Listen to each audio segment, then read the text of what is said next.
Okay, ang report naman ni Boy Gonzales, sa babaeng asset o mano ng pulis patay naman sa pamamaril ng riding in tandem. Diyan naman sa lungsod ng Maynila. RH29, Boy Gonzales. Boy.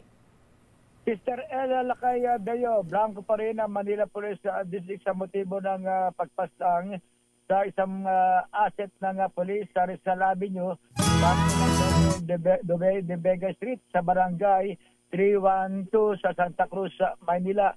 Ayon sa initial na investigasyon ng MPD, isang babae ang napaulat na binaril ang di pa kilalang gunman habang ito'y nakatambay sa naturang lugar. Sinabi ng opisyal ng barangay, kilalang umanong asset na polis ang naturang biktima na residente ng Kilikada Street sa Santa Cruz. Sinabi ng mga nakasaksi sa krimen, pasado pag-alauna ng madaling araw, kanina nang makarinig sila ng 2 putok ng baril, kasabay ng kasunod ng pagtakas ng isang lalaki na naka-helmet na sakay ng isang single motorcycle.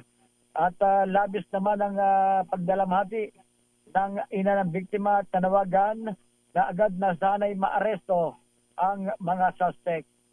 Ito si Boy Gonzales para sa Disa Arizona sa Pilipinas, una sa Pilipino. Salamat Boy Gonzales Dumagoso.